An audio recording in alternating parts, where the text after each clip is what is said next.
شامی صاحب کل جو کچھ ہوا ہے، جس طرح سے مولانا صاحب ہم کہہ رہے تھے آپ بھی یہ جی لال جھنڈی دکھا دی، اتحاد نہیں بن پایا، کیا اب تحریک انصاف غیر اہم ہو گئی ہے، ارریلیونٹ ہو گئی ہے موجودہ تناظر میں؟ کیا ہوا؟ جو کچھ نہیں ہو پا رہا اس کے سارے ارکان جو ہیں وہ غائب ہو گئے. وہ پاکستان کی آبادی کم ہو گئی، نہیں. وہ ایٹم بم چل گیا یہاں، لوگ یہاں موجود نہیں ہیں جو ان کے ساتھ والے ہیں وہاں موجود نہیں ہیں. گنڈا پور وہاں موجود نہیں ہے، ان کی حکومت نہیں ہے. سینٹ میں قومی اسمبلی میں وہ گونج رہے ہیں. تو مطلب اس سے یہ تو اب حکمت عملی کا معاملہ ہے. مولانا کا اپنا فیصلہ ہے، ظاہر ہے. پہلے مولانا جو ہیں اپنی لگام جو ہے ان کے کسی ایک دوسرے کے ہاتھ میں کیسے دے سکتے ہیں؟ تو مشترکہ مفاد جہاں ہوگا وہاں کوئی لاہ عمل بھی بنا لیں گے، تعاون بھی کر لیں گے. تو مولانا جو ہے تو پہلے دن سے معلوم ہو رہا تھا کہ مولانا جو ہیں وہ تو حریف ہیں پی ٹی آئی کے، تو اس لیے پہلے تو مفاد جو ہے مشترکہ ہوگا تو تبھی جد و جہد مشترکہ ہوگی نا. اچھا، تو مولانا کو کیا ضرورت ہے کہ وہ اپنے ہی خلاف محاذ کھڑا کر لیں، اپنے مفاد کو نقصان پہنچا دیں؟ تو ہو سکتا ہے کہ وہ ایسا مرحلہ آئے اور کہ جس میں کوئی اشتراک کا پہلو نکل آئے. اچھا ایسا مرحلہ دیکھیں جو کینال جھگڑا ہے، نہروں کا جھگڑا ہے، ہاں جی، اس میں پی ٹی آئی بھی وہی کہہ رہی ہے جو پیپلز پارٹی کہہ رہی، جے یو آئی بھی وہی کہہ رہی.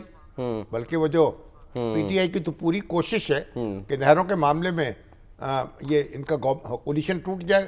وہ تو پیپلز پارٹی کو چڑھانے کی کوشش کرتے ہیں، دباؤ میں لانے کی کوشش کرتے ہیں کہ وہ حکومت چھوڑ دے تاکہ یہ سارا چوراہے کی ہڈیاں پھوٹ جائے. آج سینیٹر شبلی فراز صاحب بھی کافی جو ہیں گرجے برسے ہیں، سینٹ میں کافی ہنگامہ رہا آج. لیکن یہ کہ سینٹ میں پھر کوئی کاروائی تو نہیں ہو سکی، مگر ان کی توقع یہ ہے کہ یہ معاملہ سارا جو ہے چوپٹ ہو جائے. اب تو یہ کہ سندھ اسمبلی نے ایک ریزولوشن آیا جس میں چشمہ رائٹ کینال بینک جو ہے، رائٹ بینک کینال جو ہے، وہ کیا معاملہ ہے، اس کو بھی ڈال دیا اس کے اندر، جبکہ وہ اس پہ تو کوئی جھگڑا ہی نہیں ہے، وہ تو بننی ہے. اچھا، اب وہ کسی نے سندھ کے جیالے نے اپنی قرارداد میں صوبائی اسمبلی کی اس نہر کا نام بھی لکھ دیا. تو بیرسٹر جو ہمارے ہیں محمد علی سیف صاحب وہ کہہ رہے ہیں جی سندھ حکومت اپنا مقدمہ وفاق اور پنجاب کے ساتھ لڑے. پھر غصے میں آ گئے. تو بہرحال وہ تو نہر جو ہے کے پی کے کا پانی اس کو تو مل نہیں رہا، اس کا حصہ ملنا چاہیے. نہر ملے گی تو اس کا حصے کا پانی پورا ہوگا. 91 میں جو ہے یہ طے پایا تھا، اس میں تو کوئی جھگڑا ہے نہیں. اچھا سر، مراد علی شاہ صاحب جو ہیں وہ آج انہوں نے بڑا دو ٹوک یعنی کہ واضح اعلان کیا. کیا انہوں نے فرمایا، کیا کہا انہوں نے، پہلے ذرا سنتے ہیں. وہ کنال کے پروجیکٹس کو سندھ حکومت، پاکستان پیپلز پارٹی سندھ کے لوگوں کی طاقت کی وجہ سے، پاکستان کے لوگوں کی طاقت کی وجہ سے کبھی بننے نہیں دے. لیکن اس بات پہ میں خوش ہوں کہ انہوں نے اس کو ابھی تک ختم کیوں نہیں کیا. کہ ایک ہی کاز ہے ہمارا، ان کنالز کو روکنا ہے. اس لیے کیوں روکنا ہے؟ کوئی اس نہیں کہ پسند نہیں ہے کنال روکنا، اس لیے کہ یہ اس ملک کی بہتری کے لیے نہیں ہے. ہم دوسرے صوبے اپر رائپیرین جو ہے اس سے ناخوش ہیں کہ انہوں نے یہ بدگمانی پیدا کی کہ خامخواہ کے افتتاح دکھا کے، جو کہ افتتاح بھی نہیں تھے، وہ پتہ چل گیا سب کو کہ افتتاح بھی وہ نہیں تھے. پروجیکٹ کا اپروول ایکنک میں نومبر سے رکا ہوا ہے، ایکنک نے اپروو نہیں کیا. وزیر اعظم صاحب سے اور میاں محمد نواز شریف صاحب سے ہمیں ڈائریکشنز آئی ہیں کہ آپ انگیج کریں. ہم نے اسی وقت اس کو ویلکم کیا. اور میں وفاقی حکومت سے یہ ضرور کہوں گا کہ چیزیں درست نہیں ہیں اس وقت، انہیں جلد ایکشن لینا، احتجاج کریں، ضرور کریں، لیکن جو لوگوں کو تکلیف آ رہی ہے اس کا بھی تھوڑا سا خیال کریں. پنجاب حکومت نے پچھلے سال بھی نہیں خریدی، اس سال بھی نہیں خریدی، اسکیمیں اناؤنس کر رہی ہے. جب شہباز شریف صاحب نے ہدایت دی، رانا ثناء اللہ نے 2 دفعہ رابطہ کر لیا شرجیل انعام میمن صاحب سے، بات چیت شروع ہو گئی کہ اچھا جی ٹھیک ہے کمیٹی بنا کے ہم فیصلہ کریں گے. پھر سر آج دوبارہ سے اتنا سخت بیان، اس کی کیا وجہ ہے؟ کیوں زندگی موت کا مسئلہ ہے؟ کانفرنس جماتے ہیں اور وہ ہنگامہ اٹھائے ہوئے ہیں. وکیل جو ہیں وکلا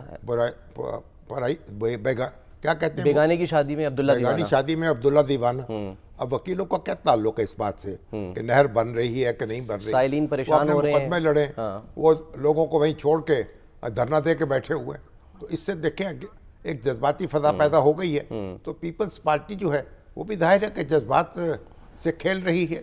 اپنی کانسٹیٹوئنسی جو ہے اس میں اپنا اعتماد برقرار رکھنا چاہتی ہے. سر جب پیپلز پارٹی احتجاج کر رہی ہے اور ہر فورم پہ یہ بات کرنے کی کوشش کر رہی ہے، تو پھر وکلا ہوں یا قوم پرست جماعتیں ہوں، ان کو کس چیز کا یعنی کہ خدشہ ہے کہ وہ خود احتجاج کر رہے ہیں؟ وہ اپنی سیاست کر رہے ہیں، وہ اپنی طاقت میں اضافہ کر رہے ہیں. وہ سمجھتے ہیں پیپلز پارٹی کو ہم دباؤ میں لا رہے ہیں تو ہمارے ووٹ بڑھ جائیں گے 4. تو یہ ہر ایک سیاست کا کھیل ہے. اور مگر اس میں تو بڑی دلچسپ اب یہ اس کا ایک اور فائدہ تو ہوا ہے نا حکومت کو. وہ کیا کہ پی ٹی آئی جو ہے وہ یعنی بیک پیج پہ چلی گئی ہے. اچھا فرنٹ پیج پہ پیپلز پارٹی ہے اور مسلم لیگ نون ہے. اچھا. مراد علی شاہ صاحب ہیں اور نصر اللہ خان رانا نصر اللہ ہیں. رانا ثناء اللہ ہیں.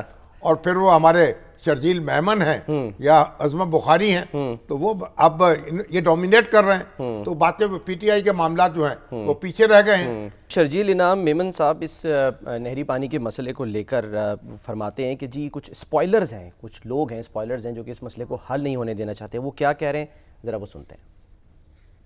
میرے خیال سے کہ وہ باتوں کو بنانا نہیں چاہتے, یا ان کا کوئی ذاتی جھگڑا ہے آپس میں فیڈرل گورنمنٹ سے, پنجاب گورنمنٹ کا, کہ وہ چاہتے ہیں کہ جی یہ چیزیں اسپوائل ہوں, وہ کوئی گرم بات کریں, ہم اس پہ انہی کے فیلڈ میں کھیل کے ہم بھی کوئی غلط بات کریں.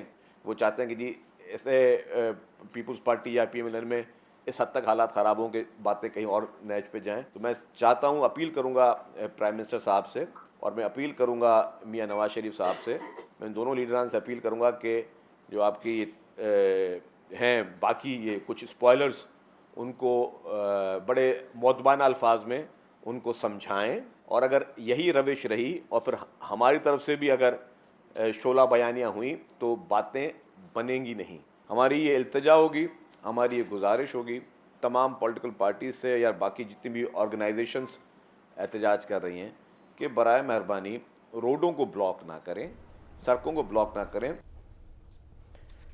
جماعت میں اسپوائلرز موجود ہیں جو نہیں چاہتے. انہوں نے اشارہ کیا کہ جو پنجاب گورنمنٹ جو ہے اس میں اسپوائلرز موجود ہیں. عظمہ بخاری صاحبہ کی طرف تو نہیں اشارہ کر رہے. وہ کہتے ہیں فیڈرل حکومت ختم ہو گئی تو پنجاب حکومت تو ختم نہیں ہوگی نا. بالکل. پنجاب حکومت تو وہیں کی وہیں رہے گی, اور فیڈرل حکومت ختم ہو جائے تو ان کا خیال ہے کہ پنجاب حکومت کو فائدہ ہوگا اس سے. وہ یہ کہہ رہے ہیں کہ شاید یہ آپس کا کوئی مسئلہ ہے, آپس کا پنجاب اور وفاق کا مسئلہ ہے, مگر سوال یہ ہے سیٹل کر رہے ہیں. وہ تو اپنی جگہ, یہ تو خیر فکر بازی اپنی جگہ ہوتی رہتی ہے. عظمہ بخاری صاحبہ کی سنیں, وہ تو وہاں بھی ماشاءاللہ وہ بھی بہت تیز فکریں بولتی ہیں. لیکن شامی صاحب کو لگتا ہے وہ غلط بات کر رہی ہیں یا وہ درست بات کر رہی ہیں, خاص کر کسانوں کے معاملے کو لے کے کہ جی سندھ میں جو ہے تو آپ. بڑی دلچسپ بات یہ ہے کہ جو ایک کسان جو ہیں گندم اگاتے ہیں نا, سندھ میں بھی اگاتے ہیں. بالکل. کو گندم جو پیدا ہوتی ہے پاکستان میں اس کا بڑا حصہ تو پنجاب میں پیدا ہوتا ہے, لیکن سندھ میں بھی پیدا ہوتی ہے. اور سندھ میں گندم پہلے کاٹ لی جاتی ہے پنجاب سے. اچھا. مگر سوال یہ سندھ میں بھی امدادی قیمت مقرر نہیں کی, جیسے پنجاب میں سندھ حکومت نے گندم نہیں خریدی. تو سندھ حکومت جو ہے وہ پنجاب کو تانے دے رہی ہے. تو پھر کیوں تانے دے؟ تو مراد علی شاہ صاحب پنجاب کو تانے دے رہے ہیں کہ آپ نے کسانوں کا حلیہ بگاڑ دیا, کہ آپ نے گندم کی قیمت مقرر نہیں کی. تانے یہ دے رہے ہیں کہ آپ گندم نہیں خرید رہے. آئے روز اسکیمز کا اعلان کر رہے ہیں, حالانکہ یہ تو فائدہ مند ہے کسانوں کے لیے. اس کشتی میں تو دونوں سوار ہیں.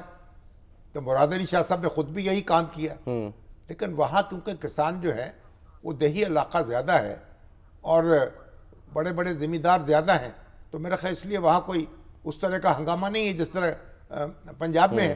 تو بہرحال کسانوں کا مسئلہ تو اپنی جگہ موجود ہے اور پنجاب حکومت نمٹنے کی کوشش کر رہی ہے, لیکن جو اس کے نقاد ہیں وہ تو کہتے ہیں کہ اس کا خمیازہ بھگتنا پڑے گا آئندہ, جب گندم جو ہے کم بوئی جائے گی, اس کی پیداوار کم ہوگی اور پھر اس کی درآمد پر ڈالر خرچ کرنے پڑیں گے تو تب پتہ چلے گا پنجاب حکومت کو. اچھا. اب یہ دعویٰ ہے کہ حکومت کہتی ہے کہ نہیں ہم ان کو امدادی رقوم دے رہے ہیں تاکہ وہ اپنی گندم جو ہے چھوٹے کسان جو ہیں اس کو روک لیں 4 مہینے تک, یعنی وہ فروخت نہ کریں تاکہ تھوڑی قیمت بہتر ہو جائے تو فروخت کریں. اب دیکھتے ہیں کیا ہوتا ہے. بہرحال شامی صاحب جو ابھی آج انہوں نے بات کی ہے کہ وزیر اعظم کو نتائج کا علم ہے, یعنی کہ وہ کہہ رہے ہیں کہ ان کو اچھی طرح سے پتہ ہے. آپ کو لگتا ہے اگر تحفظات دور نہ ہوئے تو معاملات اس نیچ پہ پہنچ سکتے ہیں کہ یا کسی موقع پہ سوچ سکتی ہے پیپلز پارٹی کہ علیحدہ ہو جائے اب اس کا حکومت سے؟ نہیں ہوگا.